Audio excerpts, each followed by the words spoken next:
Hi artists! Today we're going to draw and create your own terrarium using this stencil. So in the classroom I'll be giving each of you one of these stencils. It's shaped like a terrarium jar, and a terrarium is something that grows plants inside of the glass. Really fun way to plant a garden. Little mini garden actually. What you're going to need are crayons, some paper. You'll be given the watercolor paper, your watercolor paints, and your brushes and water. But first we're going to focus on the stencil. And for that you need a crayon. And all you're going to do is trace your stencil onto your paper in any color you like. I'm going to use green. I thought that would look nice. Green glass. Sometimes it's fun to do different colors for the glass, because glass can come in many different colors, but terrariums are usually clear. So in this case we're going to try to make that happen with our illusion of paint. So set your stencil aside, and the next thing you want to do is draw your dirt line. So every terrarium has dirt in it. In the bottom there's dirt and rocks. So you're going to draw your dirt line right here, okay, about a finger's measure up the way on the side of the jar. So if you measure your finger, you can use that as a guide to help you.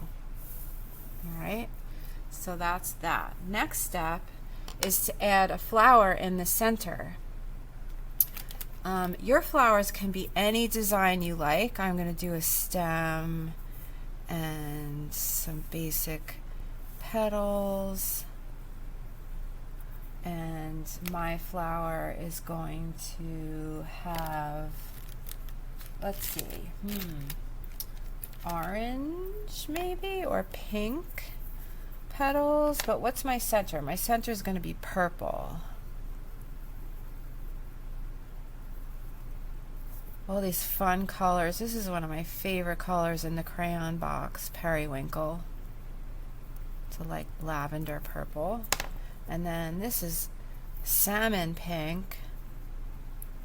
And I'm just going to make fun petals in different shapes all the way around my plant. And if they come out a little wonky, you can fix them. Remember, there's no worrying about little off lines. We can always fix them. There. So there's my first flower. I'm going to make that center a little bigger. Okay. So let's add some other flowers. Maybe there is a yellow flower over here, but it's got a thick stem. And it's got spiny leaves. I'm trying to find my yellow crayon. I'll find orange looks good. So we'll go with that. And this is an easy way to make petals, is just to go around in a circle and have them flare out, like almost like you're making a sunshine in the sky, the sun. And I'll do a pink center for this one. And all of this is your choice. You can do whatever kind of flowers you like. Totally your choice.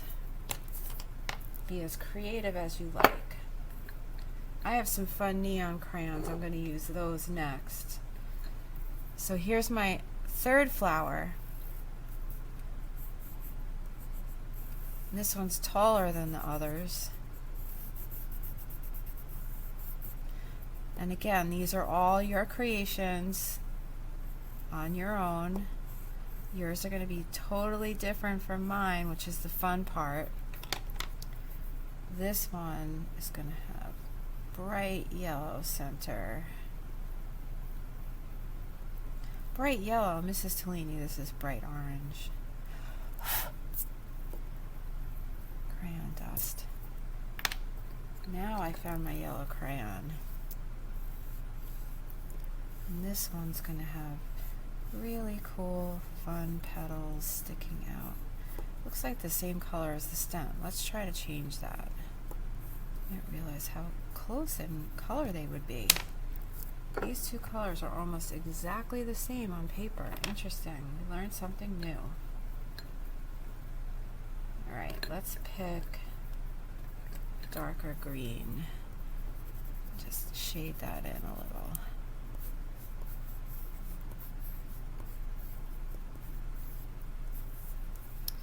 Alright, so let's add some blue petals in there. Kind of interesting flower, huh? Blue and yellow. Kind of our school colors. Just some detail.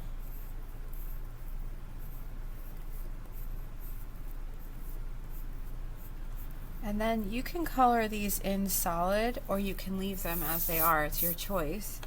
If you color them in solid, it's going to look different once we start painting.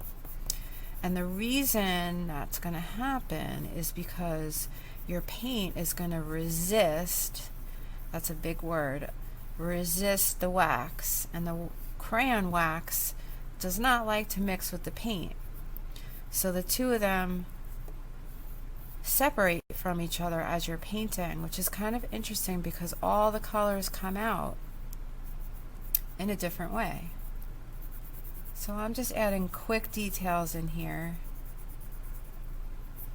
And the next part, the last part before we put our crayons away, is to just do the jar. And here's the jar lid. I'm just going to do that really quick. And then we need a white crayon to do our roots. And this is a fun part because you're going to see the roots appear as we paint. And you're not going to see them when you draw them. So you have to sort of imagine this. Where are the roots in these plants in my terrarium? Just draw nice roots in the ground. And they look sort of squiggly. You can squiggle the roots or make them straight, however you like. Next is the fun part of painting and watching this all come to life with some bright colors. And I am going to speed this up so that you can watch me paint.